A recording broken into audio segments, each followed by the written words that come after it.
What's good, y'all? It's your boy, Cold Blooded, back with another one. Just wanted to get some content out there right quick. Stay more consistent, try to tap into that YouTube algorithm. Y'all know how that goes.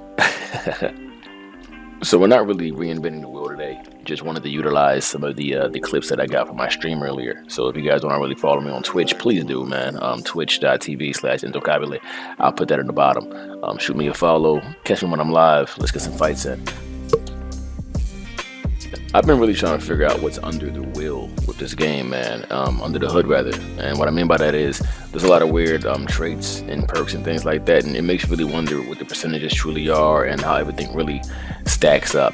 And I've been doing a little testing in there, trying to see just how everything is and change my play style based off of the fighter that I'm using and what his perks are. And I've been seeing some really good results, man. Like just overnight, Bud became the best lightweight and welterweight in the game, in my opinion, that we have access to so far. Better than Robinson. I know it sounds crazy, but hear me out, man. He's got that crazy trait, punches and bunches. And when you look at what that does, man, it really puts into perspective how you probably should be playing with him. When throwing a combination of punches, there will 3% increase the damage per punch. He also has start of the round. From round 8 onwards, recover 20% less stamina. For anybody who doesn't know what that means, your stamina regen is going to be 20% lower. So you're going to have to space out your combination punches a bit more from round 8 onward. And then he's got a switch hitter. We don't know what his athlete proficiency does in the game yet, but if you play locally, and this could be placebo, but if you play locally and switch stances, you'll notice you're a bit more accurate and the stamina tax that you had when throwing combinations isn't as severe. Right, so if you watch the video, you're about to see what I love about this perk more than anything. I'm about to have a trade-off, a really ugly trade-off, where I just like go hook for hook with Sugar Ray Robinson.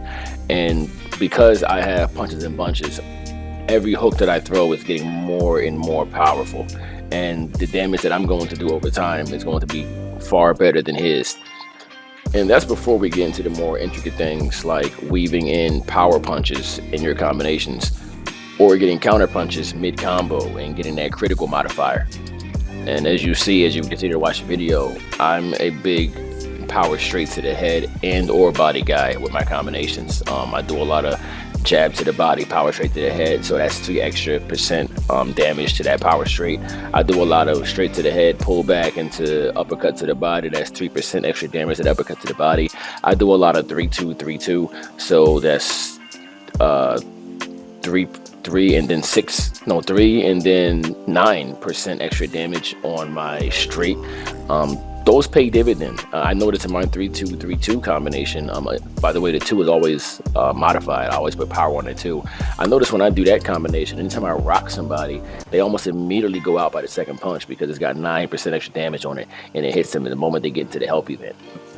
But yeah, the whole point of the video today is I want to start a series that's gonna like bleed into another series of boxing psychology. If y'all remember, I put a video out about 10 years ago in Fight Night Champion, Psychology 101, and it got a lot of views back in Champion, and I feel like it was significant because it tapped into a lot of stuff people don't think about when they're playing the game. Like 100%, this is chess, bro. Some people literally get on to have a 12-round fight. So if you're not prepared for that, be careful when you queue, and be careful for the things people might do between rounds when you queue. So somebody might get on anticipating, listen, I'm here for 12 rounds. You might get on like, damn, I gotta work soon, and then you in for a quick fight, and now you rushing the, now you're forcing the issue. And then in between rounds, he's making you wait 1 minute every round. If you don't have the time to queue up for a boxing match, don't. That's the psychology of it. People will do things online to tap into your head, and I kind of want to bleed into that again because I'm starting to see it happen more and more, and I love it, man. I love the chess game that these boxing games present that you really don't get as often in the MMA game. But like you'll start to see there's things that I do in this fight, and I'm gonna have the fight chopped up. I might only put like 5 or 6 rounds up, but you'll start to see there's things that I do that slowly and systemically break the guy down systematically. You'll start to see me do different leans and the manual blocks or the full axis block, and you'll see it start to really get on his nerves when he can't really hit me. And then he starts to just start to hula hoop and twirl at the hips. It's almost like he's trying to mimic or mock what I'm doing, and then I do things to get around it. So I show him that there is a counter for it, and I don't want to spoil it. Just enjoy the fight.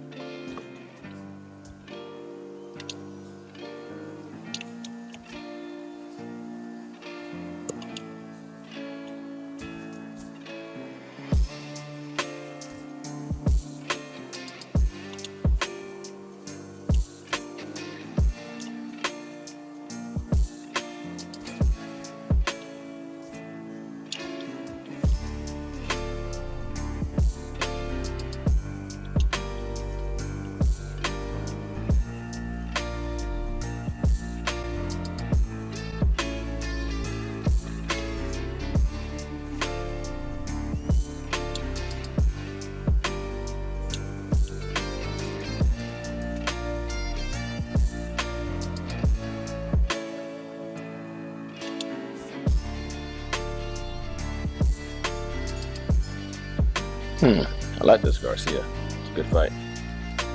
It's a good fight. I like where we're with this. It's gonna be a chess match.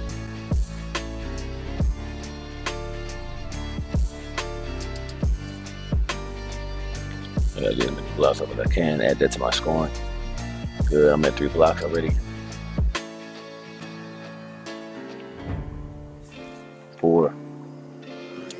And a hit and a counter. Oh man. Already looking good. I'm at 6 blocks.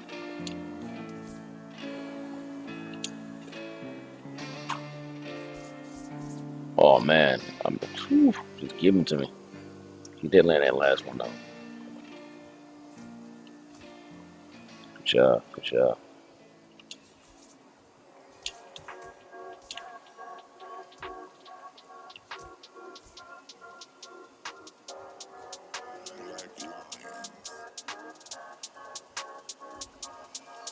Doing what we gotta do now. Doing what we gotta do. There you go. Getting the flashing lights cracking. Good jab by him. Start putting that overhand. He's starting to sit in the pocket a little longer, allowing me to get 2 hits on the retreat. That's good. That's good. That's a missed opportunity right there, but it is. It happens.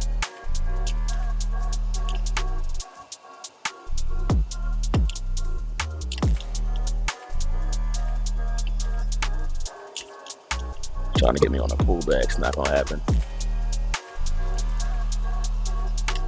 He's starting to get time now. We gotta do something different. I'm coming up to too many different angles. With them overhands, jab cross, too many different angles. Hook. Yeah. Don't let me find my rhythm. Yep.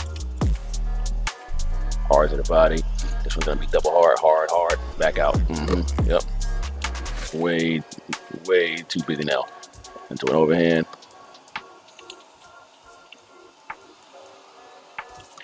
Let me find my rhythm because he's trying to find a way to counter it. He's just looking for those pull counters. He took a lot of damage that round. That's gonna like stack up heavy.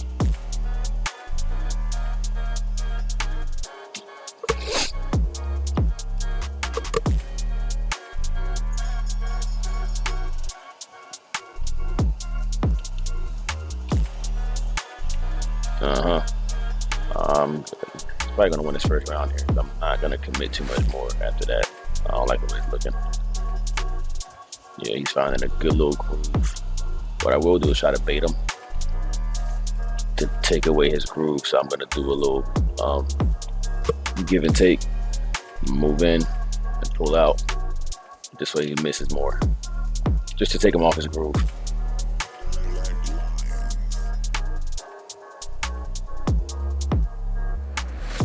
There we go. That's the type of stuff I want to do. See that? See that? That's the type of stuff I want. So what happens is now it makes him choke his shots and really second guess when he's gonna throw, because now he doesn't know when I'm gonna move it now. So I was doing too much moving forward, giving him what he wanted. He was able to time me. My blocks are doing the damn thing right now though. Gotta take advantage of that. Get back to what I do best. Get back to blocking. Started to deviate from the plan out here in the round 3 because I started to get that momentum.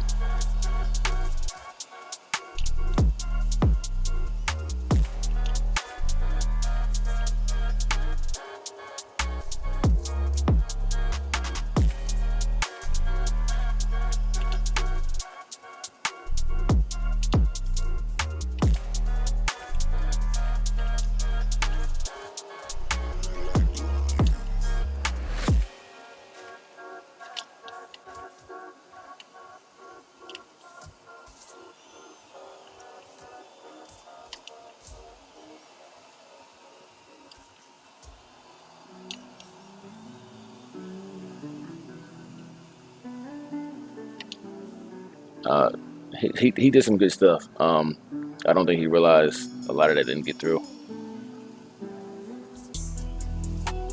Beautiful way to start the round off for me. Immediately catch and shoot. He returns immediately. That's good. That's good. Good round for him. Now he's got the round in the bag. There we go. I landed a power straight on top of that. Big points. Get right back to jab. Blocking. Good blocks for your boy. Good blocks for your boy.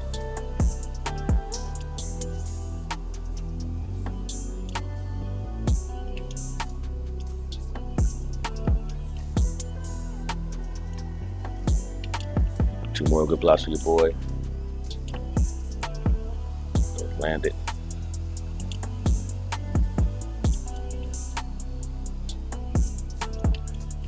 He's got damage now on that side of his face. Left side of his face starting to swell up. The pair red. Just now noticing that. So I'm gonna get back to that jab, into that hook.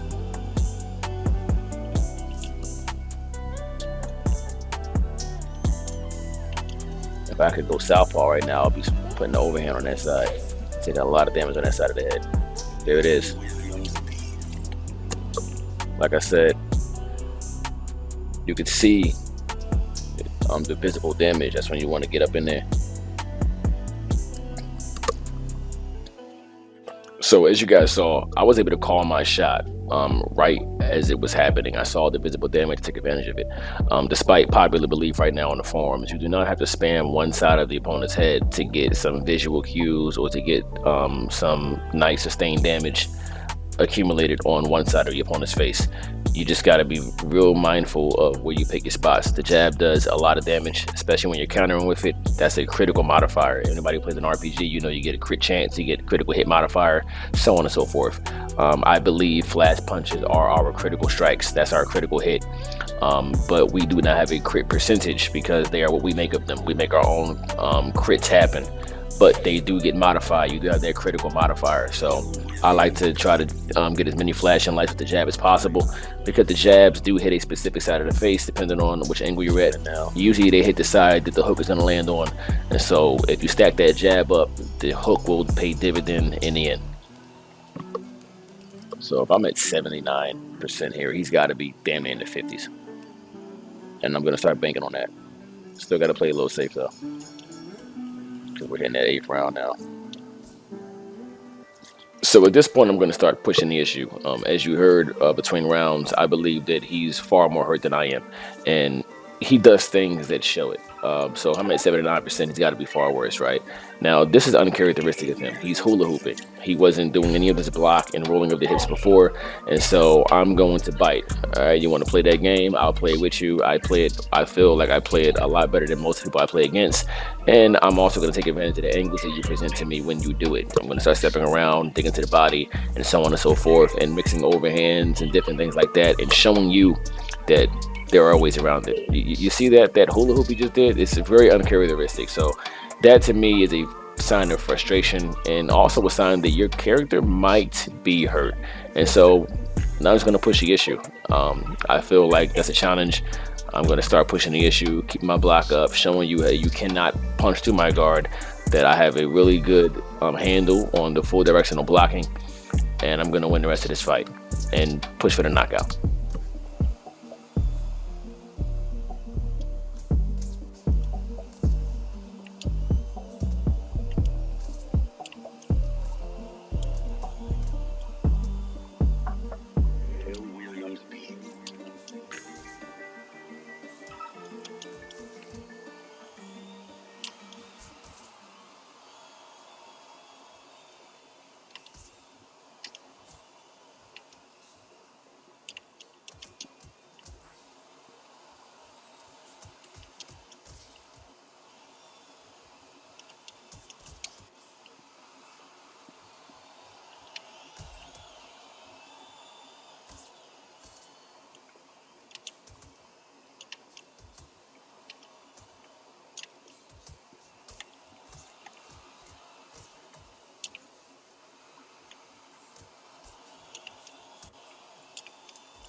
There we go.